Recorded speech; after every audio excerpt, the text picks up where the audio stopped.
Bon lundi matin tout le monde, bon lundi, bonne semaine.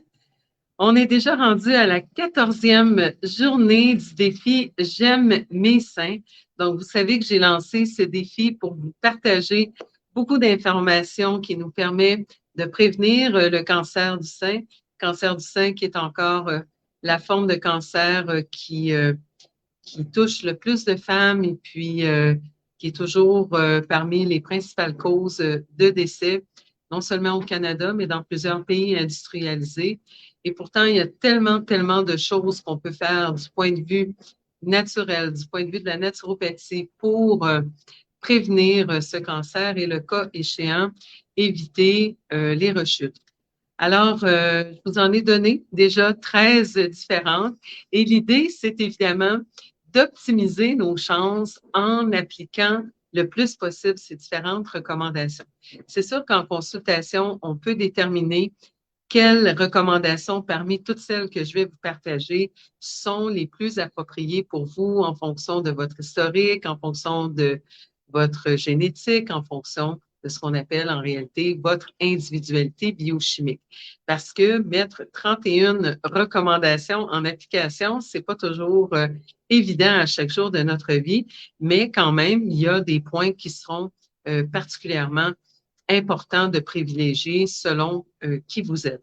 Mais il y a des choses qu'on peut tous facilement incorporer dans notre quotidien et ça va être le cas de notre recommandation d'aujourd'hui qui porte sur les sulforaphanes. Alors, les sulforaphanes, ça fait un mot très scientifique, mais en réalité, on connaît tous les sulforaphanes parce que ce sont des ingrédients actifs qui sont faits à partir de tous les légumes de la famille des brassicas ou des crucifères, particulièrement le brocoli, mais on en retrouve aussi dans le chou-fleur, dans le chou de Bruxelles. En fait, tous les aliments de cette belle grande famille. En réalité, il y a 350 légumes qui font partie de la famille des brassicas. Alors, ce qui arrive, c'est que lorsqu'on consomme ces légumes, ils contiennent une substance qu'on pourrait dire qui est comme un précurseur, qu'on appelle le glucosinolate. Et le glucosinolate va être transformé sous l'action d'enzymes qu'on retrouve dans notre tube digestif, qu'on appelle la myrosinase. Et la myrosinase va donc convertir les glucosinolates en isothiocyanate. Et parmi ces isothiocyanate, celui qui est le plus étudié, le plus connu, c'est définitivement le sulforaphane. Alors, ce que je trouve intéressant, pourquoi je vous parle du processus de conversion, en fait, je pourrais vous parler juste du brocoli ou du chou-fleur, mais ce processus de conversion, comme vous avez vu, dépend d'une enzyme qu'on retrouve dans notre tube digestif, la myrosinase. Et donc, encore une fois, ça nous ramène à l'importance d'avoir un microbiote en santé, donc d'avoir des bonnes bactéries dans notre tube digestif et d'en avoir plus qu'on a, par exemple, de substances moins désirables comme le candida albicans, comme des helminthes qui sont des petits vers, tout ce qu'on peut retrouver régulièrement dans notre intestin. Donc, c'est sûr que notre intestin n'est pas stérile et il ne contient pas que des bonnes bactéries, mais l'idée, c'est que les bonnes bactéries soient dominantes. Et ça, ben, on s'assure de ça en ayant une bonne alimentation, en contrôlant notre stress, en buvant notre eau, en ayant du mouvement pour éviter la constipation, en prenant des aliments fermentés ou le cas échéant des probiotiques régulièrement. Bref, tout ce qu'on a parlé dans les premiers jours du défi. Alors, c'est vraiment comme si chacune de ces recommandations bénéficie des autres recommandations. C'est ce qu'on appelle un effet synergique.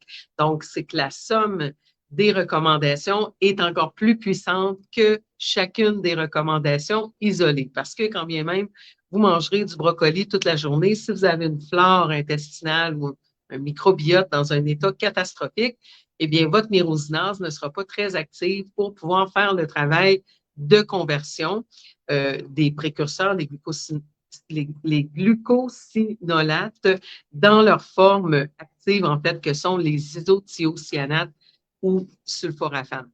Donc, c'est très important, encore une fois, de travailler sur l'intégrité de notre microbiote. On avait parlé de l'importance, entre autres, d'éliminer le gluten de notre alimentation pour éviter la porosité intestinale, parce qu'encore une fois, si votre foie détoxifie les hormones et qu'elles arrivent dans un intestin qui est poreux, votre corps va les réabsorber. De la même manière, si vous consommez du gluten qui est extrêmement inflammatoire et que vous avez une flore en mauvais état parce que vous consommez des médicaments, par exemple, de type corticostéroïdes ou que vous buvez beaucoup de café ou que vous avez pris des antibiotiques à répétition, etc., etc. Tout ça, c'est pas la fin du monde. On a tous un passé, mais c'est ce que vous allez faire à partir de maintenant. Si vous avez dû prendre plusieurs antibiotiques pour une situation X ou Y dans le passé, eh bien, un intestin, ça se répare. Les cellules qu'on appelle les entérocytes qui tapissent notre paroi digestive se renouvellent à tous les 3 jours. Donc, c'est pas fini pour toute la vie si vous avez fait des choses qui ont pu perturber l'état de votre microbiome, donc votre environnement intestinal. On peut réparer tout ça à partir du moment où on enlève les agresseurs tels que le gluten, tels que les antibiotiques, et qu'on réinocule ce qu'on a besoin, comme les bonnes bactéries sous forme d'un probiotique de bonne qualité, tout ça. On a parlé de ça dans des capsules précédentes, donc je ne m'étendrai pas trop longtemps. Je veux juste vous dire que l'effet de sulforaphane, donc ces principes actifs qu'on retrouve dans les légumes de la famille des brassicas, dont le brocoli, ont réellement été validés scientifiquement. Il y a beaucoup, beaucoup de recherches qui ont été faites sur les sulforaphanes, tant in vitro qu'in vivo, c'est-à-dire tant dans des laboratoires que dans des études précliniques chez des animaux de laboratoire que des études cliniques. Et on démontre réellement des effets très, très, très intéressants à ce point tel que les compagnies pharmaceutiques, évidemment, essaient de trouver des analogues et en ont quelques-uns chimiques qu'ils peuvent breveter pour mettre évidemment leurs griffes sur la nature, encore une fois, et en tirer des profits économiques. Mais au-delà de tout ça, tout ce qu'on a à faire, c'est réellement de consommer beaucoup de crucifères dans notre alimentation quotidienne. On devrait en réalité en consommer à tous les jours. Maintenant, il y a une grande différence. Bref, le brocoli est un des plus riches. Il y en a dans tous les crucifères. L'idée, c'est d'en consommer une variété, mais il y a une grande différence entre consommer, par exemple, le brocoli cru et le brocoli cuit. C'est-à-dire que quand il est cru, on va aller chercher environ 37 des principes actifs versus 3,4 lorsqu'il est cuit. Alors, c'est pas comme si vous ne devez plus jamais faire cuire votre brocoli.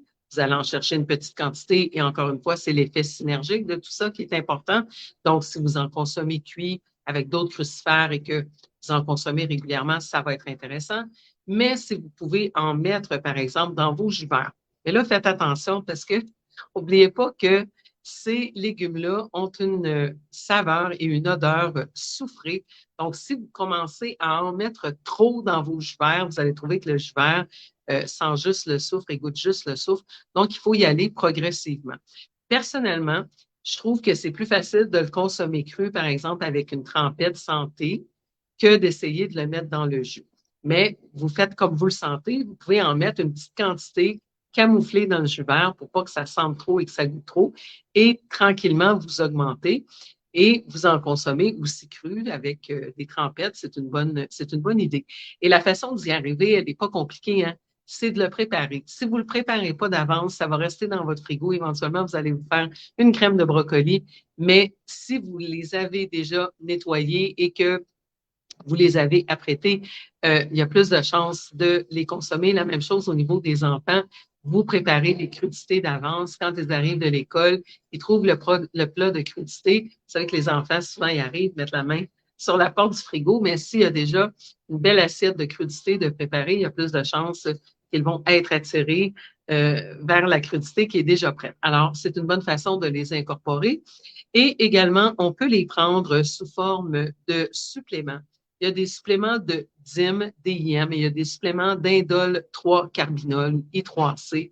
En réalité, les deux ont des propriétés intéressantes. Les deux ont bien été documentés dans les études cliniques, mais encore une fois, ne pas oublier que ce qu'on donne au corps, ce sont des précurseurs et que le corps doit transformer ces substances et que tout sera dépendant de l'efficacité de notre microbiote. Donc, c'est important de ne pas négliger cet aspect. C'est pour ça que je vous dis souvent, les suppléments, ça vient supplémenter, ça ne vient pas remplacer un mode de vie qui comporte une bonne alimentation, de l'activité physique, la prise de nos suppléments, incluant les probiotiques, le fait de nous restreindre de consommer des aliments tels que le gluten, de faire attention à notre quantité d'alcool, bref, tous les facteurs qu'on a vus jusqu'à maintenant. Donc, dans les 3 derniers jours, il a été vraiment question de substances qui ont des propriétés qu'on dit chimiopréventives, donc qui vont permettre de prévenir le cancer, mais aussi qui vont agir lorsqu'il y a des cellules cancéreuses de présentes. Donc ça, c'est quand même très intéressant et c'est aussi l'effet synergique de tout ça qui est intéressant. Vous savez, des fois, justement, les compagnies pharmaceutiques qui veulent étudier juste une substance chimique d'un aliment, substance biochimique, je devrais dire, d'un aliment, pour trouver la voie biochimique sur laquelle cet ingrédient agit. Souvent, ces études ont des résultats qui ne sont pas toujours concluants. Et c'est normal parce que dans la nature, le brocoli contient pas juste des glucosinolates qui vont donner des sulforaphanes. Le brocoli contient des substances antioxydantes, va contenir des fibres, va contenir des minéraux. Donc, c'est vraiment l'amalgame de tout ça qui le rend intéressant. Et souvent, la plante elle-même va nous donner des principes qui vont favoriser l'absorption de d'autres principes ou qui vont réduire les effets qui pourraient être dommageables de certains principes. C'est pas parce que c'est naturel que c'est pas dommageable. Les plantes fabriquent aussi des poisons pour se protéger de certains insectes et tout ça. Donc, c'est pour ça aussi des fois que les recommandations par rapport à certaines plantes ne sont pas réalistes pour l'humain d'un point de vue autant de la biodisponibilité ou de l'absorption de ces substances que du niveau de toxicité ou parce que dans l'étude, ça a été fait par voie injectable et que nous, on va essayer de consommer ça par voie orale. Donc, c'est important de faire attention à tout ça quand les gens ont un diagnostic de cancer. Invariablement, les gens commencent à leur envoyer toutes sortes d'études qu'ils ont trouvées sur Internet pour dire consomme tel champignon, puis consomme tel légume, puis consomme du curcuma. C'est vrai tout ça, mais il faut voir après ça comment ça va être réaliste et applicable dans la vie de tous les jours et est-ce que ces substances, une fois qu'elles ont passé notre tube digestif, sont encore anti-cancer. Vous voyez, je vous ai donné la différence déjà entre le brocoli cru et le brocoli cuit, qui est une différence énorme de 37 versus 3,4 Donc, il y a plein de choses comme ça, l'efficacité de notre flore intestinale ou notre microbiote, notre capacité à produire de l'acide chlorhydrique. Je vous en parle régulièrement que lorsqu'on vit du stress chronique, notre estomac réduit la production d'acide chlorhydrique parce que quand c'est le temps de lutter ou de fuir l'agresseur, c'est pas le temps de digérer le Big Mac. Alors, évidemment, notre système digestif va rentrer un petit peu au repos pour nous permettre de nous sauver la vie temporairement. Mais quand on vit avec du stress chronique, vous comprenez que ça finit par affecter notre digestion. Donc, il faut s'occuper de tous ces paramètres-là et c'est pour ça qu'encore une fois, les résultats vont varier d'une personne à l'autre. Souvent, les gens vont me dire, c'est quoi ton pourcentage d'efficacité ou quelle sorte de résultats tu obtiens avec tel type de maladie, par exemple? Bien, c'est pas, on n'est pas dans le cadre d'une étude clinique avec un produit qui donne un impact sur une lignée de cellules. On deal avec des êtres humains qui vivent toutes sortes d'émotions, qui vont mettre ou ne pas mettre en application mes recommandations, qui vont le faire pendant un temps et arrêter par la suite. Tu sais, on n'a pas affaire à des souris contrôlées dans un laboratoire, on a affaire à des êtres humains complexes qui vivent un paquet de choses dans leur vie de tous les jours. Alors, l'idée, c'est pas c'est quoi le pourcentage d'efficacité, puis on peut pas donner de garantie à personne. La vie, c'est un sport extrême, hein? La vie, c'est un jeu dangereux. Il y a personne qui va vivre pour toujours, hein? J'aime souvent dire qu'il y a que deux garanties dans la vie, les impôts et la mort. On s'en sortira pas vivant, mais l'idée, c'est d'optimiser notre vie pour avoir un maximum de santé, un maximum d'énergie, parce que c'est ça qui fait qu'on peut jouir de notre vie. Donc, on ne peut jamais donner de garantie sur l'efficacité d'un traitement entre guillemets, mais ce qu'on sait, c'est que ces substances telles que les sulforaphanes qu'on retrouve dans les crucifères ont été démontrées par une panoplie d'études cliniques avoir des propriétés qui préviennent le cancer du sein et qui, le cas échéant, vont aider à guérir du cancer du sein. Donc, pourquoi ne pas mettre en application, puisque de toute façon, il faut manger, faire des choix alimentaires qui vont avoir des propriétés pour notre santé. Juste dans les derniers jours, on a parlé aujourd'hui donc de l'importance des sulforaphanes qu'on retrouve dans la famille des brassicas ou des crucifères. On a parlé hier de l'impact incroyable des graines de lin. On a parlé avant-hier des propriétés extraordinaires aussi du soya.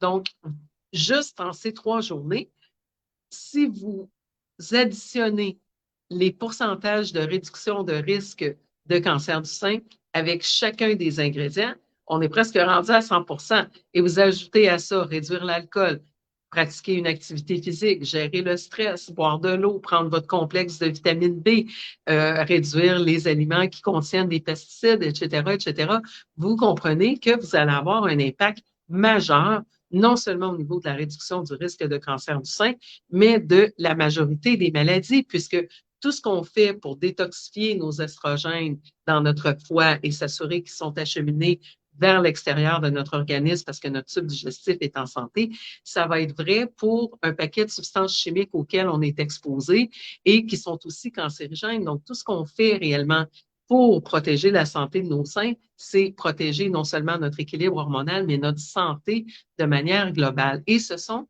de petites recommandations. Ça veut dire, oui, ça fait beaucoup, mais appliquez-en une par semaine, comme je vous disais. Si tu ne bois pas d'eau, commence par ça. Et commence pas avec 6 à 8 verres d'eau par jour parce que tu vas te sentir ballonné. Mais si tu ne bois jamais d'eau au verre d'eau, commence cette semaine avec 1 verre d'eau de source par jour. La semaine prochaine, tu en prendras 2. Et ainsi de suite. Quand tu auras bien maîtrisé la question des verres d'eau, bien, rajoute de l'activité physique. Idéalement, tu ferais les 2, mais tu regardes dans les recommandations, qu'est-ce que tu ne fais pas?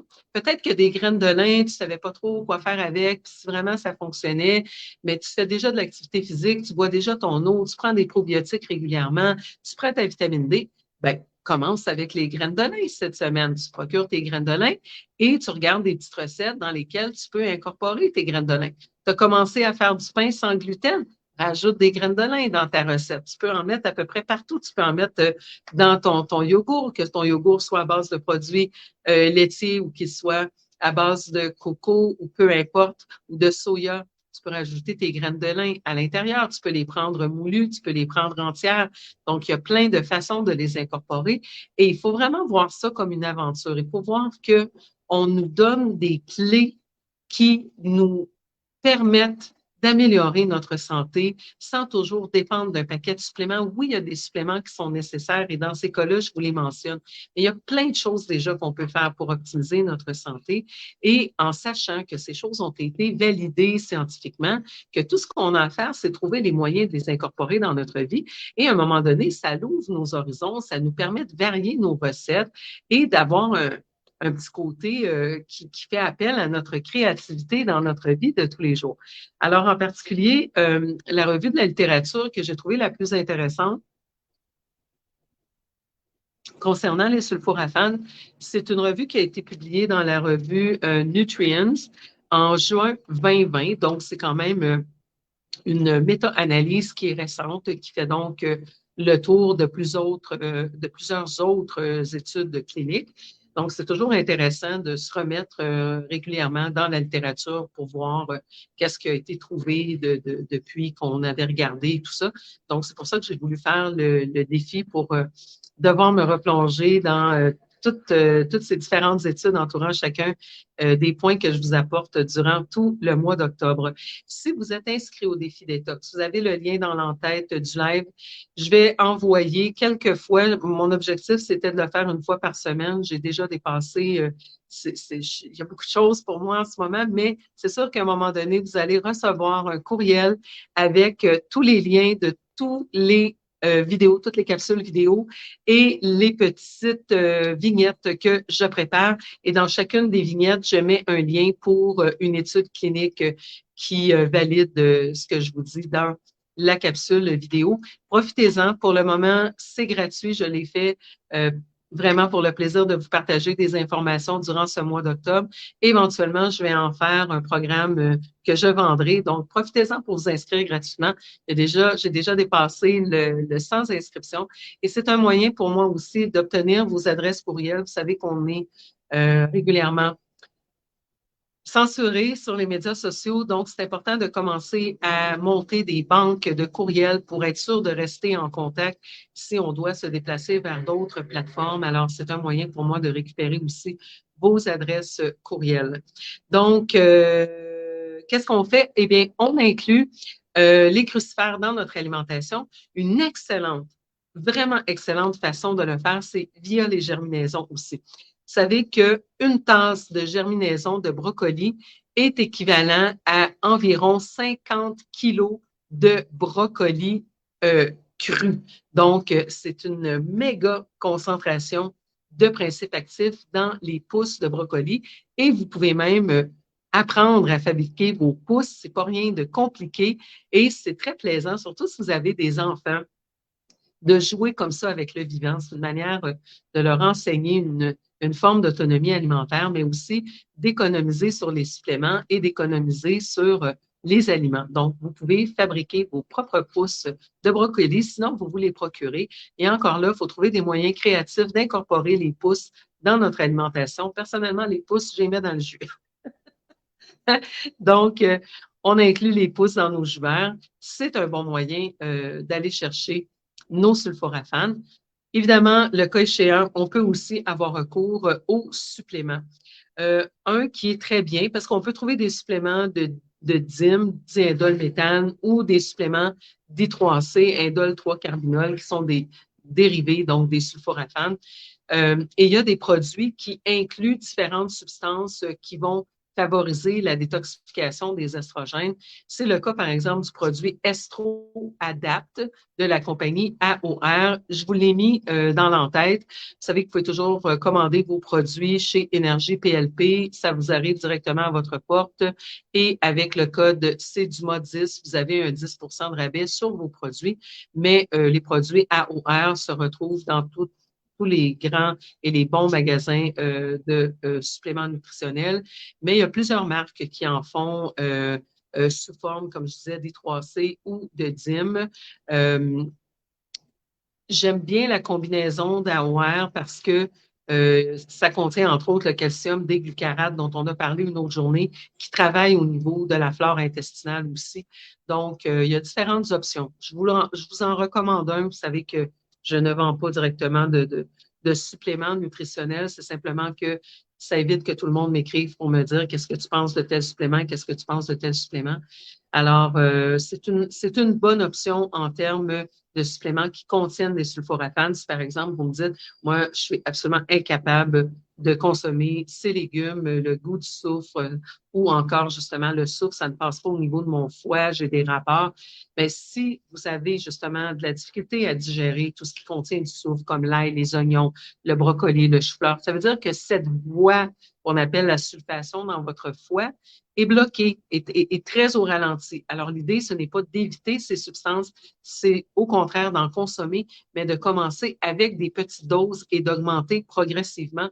Vous pourriez justement commencer par les germinaisons de brocoli et d'y aller dans des petites quantités dans vos jus verts ou encore vous les mettez dans vos salades, dans un sandwich de pain sans gluten, évidemment, et tranquillement, vous augmentez les doses pour débloquer cette voie de la sulfation, qui est une voie très, très importante pour éliminer non seulement nos estrogènes, mais un paquet de substances cancérigènes. Donc, l'idée, c'est pas d'éviter, mais c'est d'y aller plus progressivement. Même chose avec l'ail et les oignons, ce sont des légumes extraordinaires, l'ail et les oignons, des plantes qui devraient faire partie de notre quotidien dans les cultures traditionnelles, justement, où on vit très vieux, il y a toujours une abondance d'ail et d'oignons. Mais donc, il y a des gens qui ont de la difficulté à les digérer en raison de ces molécules sucrées. On y va tranquillement.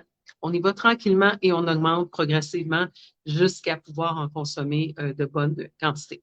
Alors là-dessus, tout le monde, ça conclut notre capsule 14 de ce lundi matin. Je vous souhaite une excellente semaine. Je vous retrouve comme ça tous les jours entre 8h et 9h. Et exceptionnellement, ce midi, je serai sur les ondes de Lux Média pour un panel de discussion. Ça va être hyper intéressant. Je vous convie à ce rendez-vous. Sinon, je le partagerai sur mes murs par la suite si vous n'êtes pas disponible à midi.